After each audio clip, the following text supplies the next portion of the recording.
Hi there. Welcome to the August blog, Discuss the Undiscussable. How to talk about tough issues. And for those of you who've never seen this little guy before, he's my talking stick that I've been using for over 20 years to help farm families have tough, courageous conversations without interrupting each other. He's a beanie baby bull, and I suggest your first thing you do is take charge and get something soft that you can use, pass around, throw around at your family meetings without hurting the other person. So these are some of the things that I've been talking about for many years, and here's the short version. Take charge. You have to decide you no longer want things to stay the way they are, and you're going to explain why it's important to you to make movement and explain what needs to have happening. And I'm just sorry and sad to announce that while I'm recording this, Ray, whose story I tell in this vignette about coming to talk to me about Elaine, you're cutting the stubble too high, you've got to cut it lower because it makes it harder when I'm doing the field prep in the fall. Well, Ray just passed away this weekend of a heart attack at age 83. And he was with us for 35 years as a dear employee and a very, very hard worker. So just want to reach out to mention to you and remind you that it's part of the cycle of life and death. And again, another tough thing is going to meet the family after they've just lost a loved one to a heart attack. And you are present and you sit and you listen. The next thing that I talk about is coming from curiosity.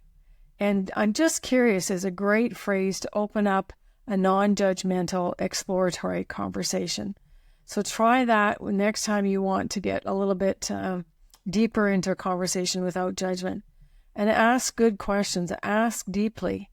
So someone gives you a response and you go, well, can you tell me more? Oh, I don't quite understand that. Can you say it to me in a different way? And you just, in coaching, we call that drilling down. You just keep going down further and further and further until you really get to the heart of the issue. And then another thing you want to do is dissect resistance. So Rick Maurer wrote this great book, Why Don't You Want What I Want? And the resistance comes in his research from three places. First is the head, is intellectually not understanding. I don't understand. I don't understand preferred shares and common shares and gross shares. I don't understand a 10-page shareholder agreement. Whatever the intellectual I don't understand is where pushback can come. Another place that it can come is from your heart. I don't like how this feels. I feel like we're being pushed and shoved off this ranch, and I don't like how that feels. I'd like a different timeline, or I'd like to step back without stepping away. And I don't want to move unless you can come up with a really creative housing solution. And then the third piece is in your gut, where it's a trust issue, and you don't trust that the other person is either telling the truth, or you don't trust them that they're going to say what they say they're going to do. So head, heart, and gut are the three pieces of resistance that you can get in a tough conversation. So you need to figure out where is the pushback coming from. Now, besides asking deep questions and understanding resistance, you also have to really, really listen. And I've really think it's a good idea to silence your phone or put it down, and don't let the phone interrupt you. Give people your full eye contact and your full attention. And many times when I'm coaching a family, I say, oh, wait, finally someone who listens and understands. And all I'm doing is going, mm-hmm. And sometimes they say, are you still there? Mm-hmm. Because I am listening. I'm not constructing my response. I want to be present for that person and really listen to them. And then take time to also let people ponder and process. Don't prod them.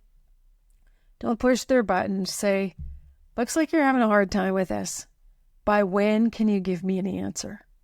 And by when is another very powerful question, because it helps set up a timeline so that you can figure out when you will get a response to these hard questions that you're dealing with. Another thing is to play. Play with possibility. I mean, I have all kinds of toys and stress toys that I use when I'm meeting with folks, because we're usually talking about very heavy topics. That's what the stuffy is for the talking stick. But playing with possibility means you don't prejudge the outcome. And I remember a case one time where this young man had a large debt to pay. He took a coffee break, came back afterwards and says, Elaine, I've got it. And over that time of processing and playing with possibility, he discovered that yes, he could sell some recreational land to satisfy a huge debt that he had. And then the last thing I'd like to encourage you is to think about, how are you building and cultivating trust? Are you walking your talk? Are you being transparent? Are you being honest? All of these are things that you can do to help you discuss the undiscussable and talk about tough issues. It means that you have the desire and the intent not to cause harm, not to create explosive content, but you have the intent to create solutions. So let me know how this is going for you. And remember, you get to decide your response, you get to choose, and you get to show up and be present to improve the communication on your farm or ranch. It can be life-changing. I wish you all the best, because you can do hard things and you can do this. See you next time.